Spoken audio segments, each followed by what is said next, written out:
नमस्कार दोस्तों, मैं सत्यम आप सभी लोगों को अपने इस क्लास में स्वागत करते हैं।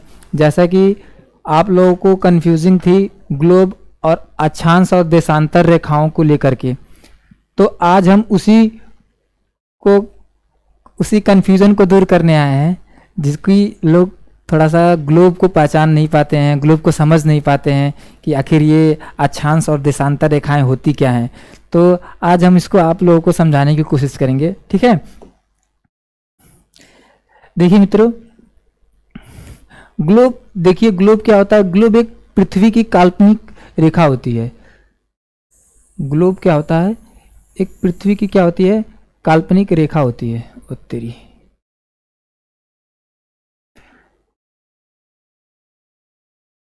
इसको दो बराबर भागों में बांटा गया है। ऊपर वाले को कहा गया है नॉर्थ पोल, नीचे वाले को कहा गया है साउथ पोल, जो कि इसको कहते हैं उत्तरी ध्रुव, जिसको नीचे को कहते हैं दक्षिणी ध्रुव। यहाँ पे 0 डिग्री रेखा है, इसको बोलते हैं 0 डिग्री विषुवत रेखा, इक्वेटर विषुवत रेखा। आप लोग मित्रों क्लास में बने रहिएगा। आज के बाद से आप लोगों का जो विषुवत और अक्षांश और ग्लोब, कुछ लोगों को पहचानने में दिक्कत होती है कि अक्षांश रेखाएं क्या होती हैं, देशांतर रेखाएं क्या होती है, इसकी गणना कैसे करते हैं, कैसे तिथि निकाली जाती है, कैसे समय निकाला जाता है। आज की इस वीडियो में ये सारी चीज़ें आप लोगों को दूर हो जाएगी और आप लोग इसको बखूबी जान पाएंगे। तो हमने जैसे कि बताया कि पृथ्वी की काल्पनिक रेखाएं जो होती हैं, जो कि हम लोग ग्लोब के रूप में जानते हैं, इसको हमने दो बराबर भागों में बांट लिया। एक को बोला नॉर्थ पोल, एक को बोला साउथ पोल। ये 0 डिग्री पे एक विषुवत रेखा है, ठीक है। और इसमें देखिए 90 अक्षांश रेखाएं दक्षिण की तरफ होती हैं और 90 उत्तर की तरफ होती हैं, ठीक है। अब इसमें कुछ इंपॉर्टेंट रेखाएं हैं जो कि आज हम जानने वाले हैं। जैसे कि देखिए,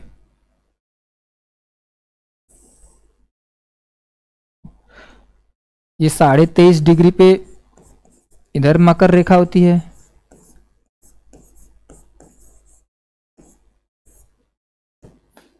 इधर ऊपर 23.5 डिग्री पे क्या होती है, कर्क रेखा।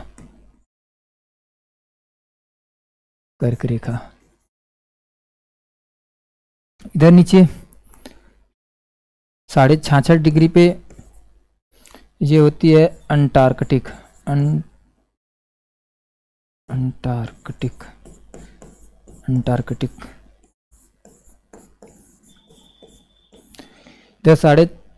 इधर 66.5 डिग्री पे होती है आर्कटिक रेखा।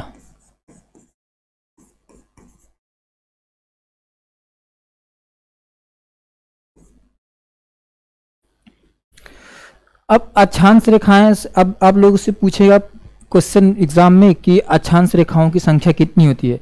तो अक्षांश रेखाओं की संख्या उत्तर की तरफ 90, दक्षिण की तरफ 90, टोटल कितनी हो गई, 180। और एक विषुवत रेखा भी तो है, तो टोटल संख्याएं कितनी हो गई, 181। एग्जाम में कभी कभी 180 दे देता है, लेकिन देखिए जो 0 डिग्री पे अक्षांश है, इसको भी 0 डिग्री पे जो रेखाएं हैं इसको भी अक्षांश रेखाएं मानी जाती है। लेकिन बाय द वे एग्जाम में अगर ऑप्शन में 180 है, 181 नहीं है, तभी भी आप 180 भी मार सकते हैं, ठीक है।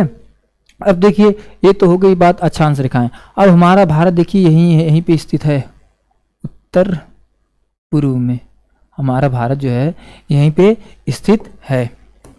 अब बात करते हैं देशांतर रेखाओं की। देखिए, दोनों ध्रुवों को मिलाने वाली रेखा को क्या कहते हैं मित्रों, देशांतर रेखाएं। दोनों ध्रुवों को मिलाने वाली रेखा को क्या कहते हैं, देशांतर रेखा, ठीक है। दोनों ध्रुवों को मिलाने वाली रेखा को क्या कहते हैं, देशांतर रेखा। अब देखिए, देशांतर रेखाओं की संख्या कितनी होती है। अब तो ये हो गया अक्षांश। आप लोग क्लास में एकदम बने रहिएगा, चीज़ों को बखूबी धीरे धीरे समझते चलिए, आप एकदम अच्छे से समझ जाएंगे।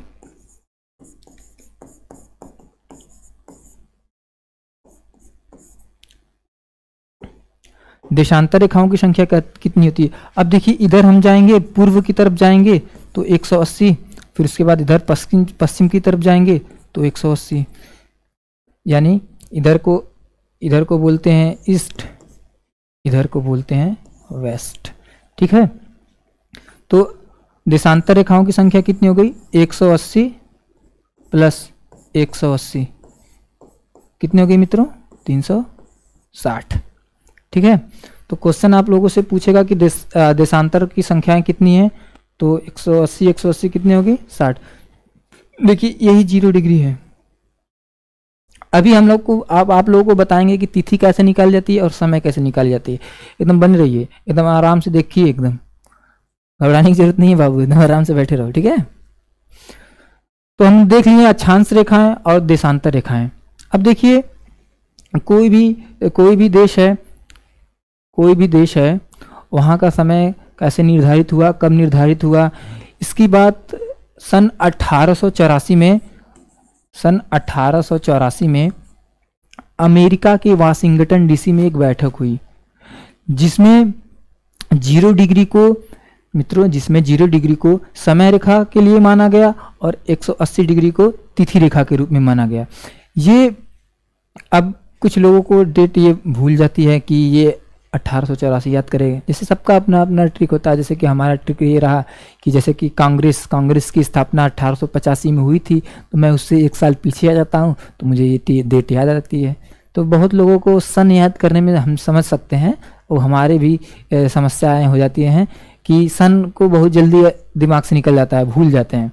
तो इसको याद करने की ट्रिक अब हम अपने दिमाग में बताएं, आप लोग अपने तरीके से भी बैठा सकते हैं। अब जैसे 1884 कैसे हुआ, अब एग्जाम में आ जाएगा कि जो समय और तिथि रेखा की जो डेट फिक्स गई थी, कब से की गई थी, तो इसका आंसर 1884 हो जाएगा। एक बहुत बढ़िया क्वेश्चन है, लेकिन डेट कभी कभी फिक्स नहीं रहती है, दिमाग में निकल जाती है। तो वही हम बताएं ना कि आप लोगों को, सभी लोगों को पता होगा कि 1885 में कांग्रेस की स्थापना हुई थी, तो उसी से 1 साल पीछे आ जाइए, 1884, उसी में जो है इसको मार देंगे आप।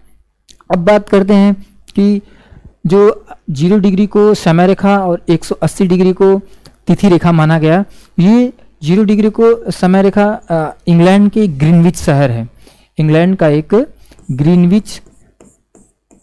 ग्रीनविच शहर है, वहीं से माना गया, ग्रीनविच शहर से 0 डिग्री को क्या, किसके लिए, समय के लिए, और 180 डिग्री को तिथि के लिए। अब समय कैसे निकालें, अब देखिए जैसे इधर पूर्व की तरफ हम बढ़ते हैं तो इधर +4 होता है, ऐसे ही इधर पश्चिम की तरफ बढ़ते हैं तो -4 होता है। अब देखिए किसी देश की तिथि कैसे निकालें, किसी देश की समय कैसे निकालें। जैसे हमारे भारत का जो प्रधान यामोत्तर समय रखा गया है वो 82.5 डिग्री रखा गया है। तो मान लीजिए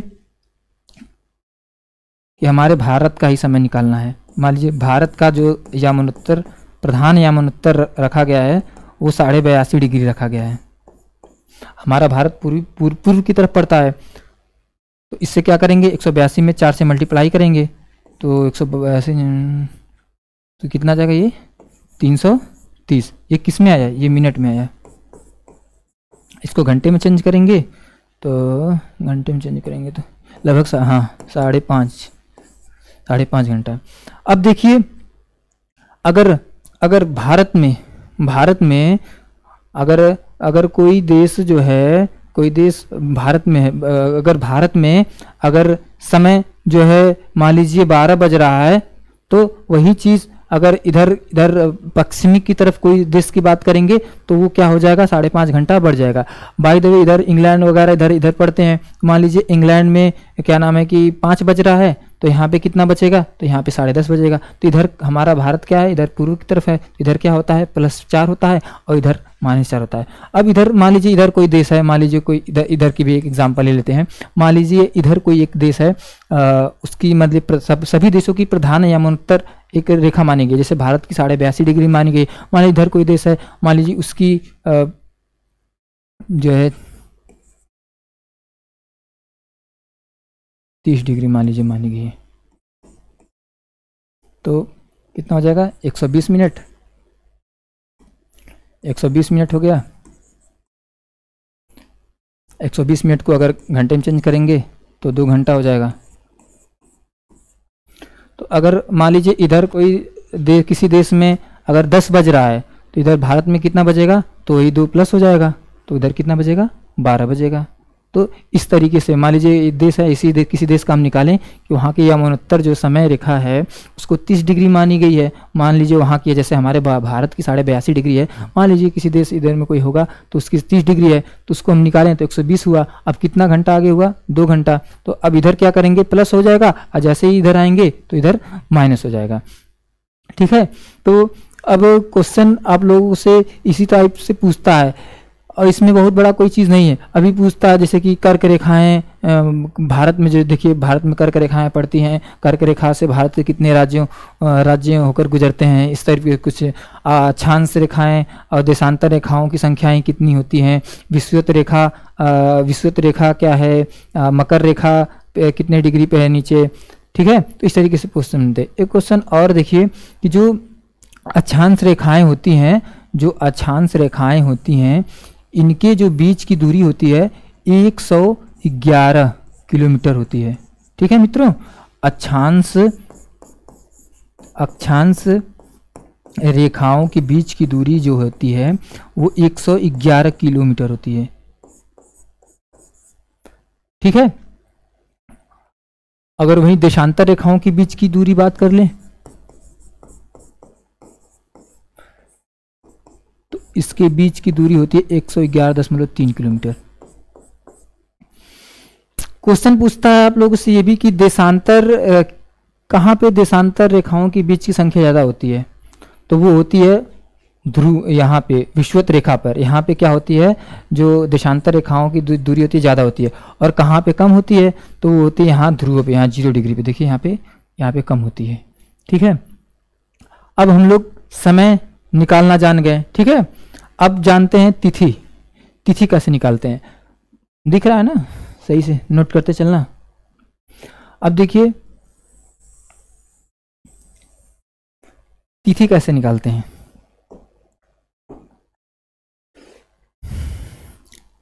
तिथि के लिए 180 डिग्री अभी हम आप लोग को पहले बताएं, ये है 0 डिग्री पे। ठीक है, तो 179 इधर से, और ये जानते हैं 179 इधर से जाते हैं।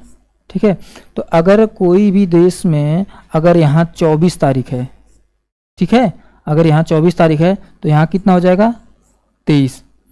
अगर यहाँ 25 तारीख है तो यहाँ क्या हो जाएगा 24। तो इस तरीके से हम समय का निर्धारण करते हैं।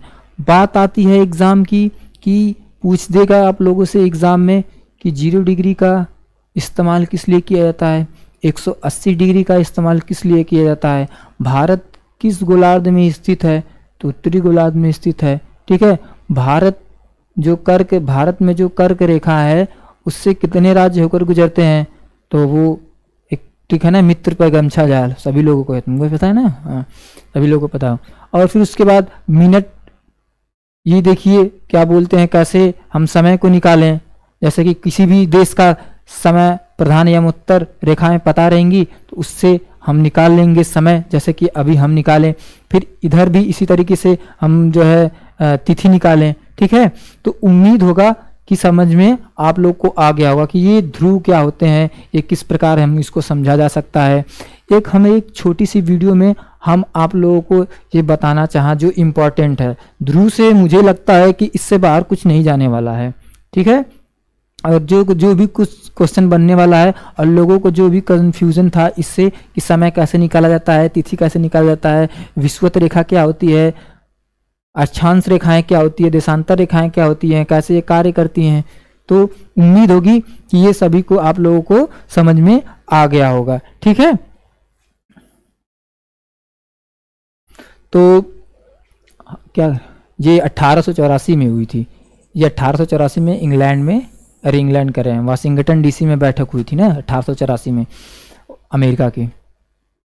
तो आज के लिए हम इतना रखते हैं। उम्मीद होगी कि आप लोगों को ये वीडियो समझ में आया होगा। अगर आप लोगों को ये वीडियो समझ में आया हो तो आप लोग अपना फीडबैक ज़रूर दीजिएगा और लाइक और सब्सक्राइब हमारे चैनल को जरूर कीजिएगा। Thank you.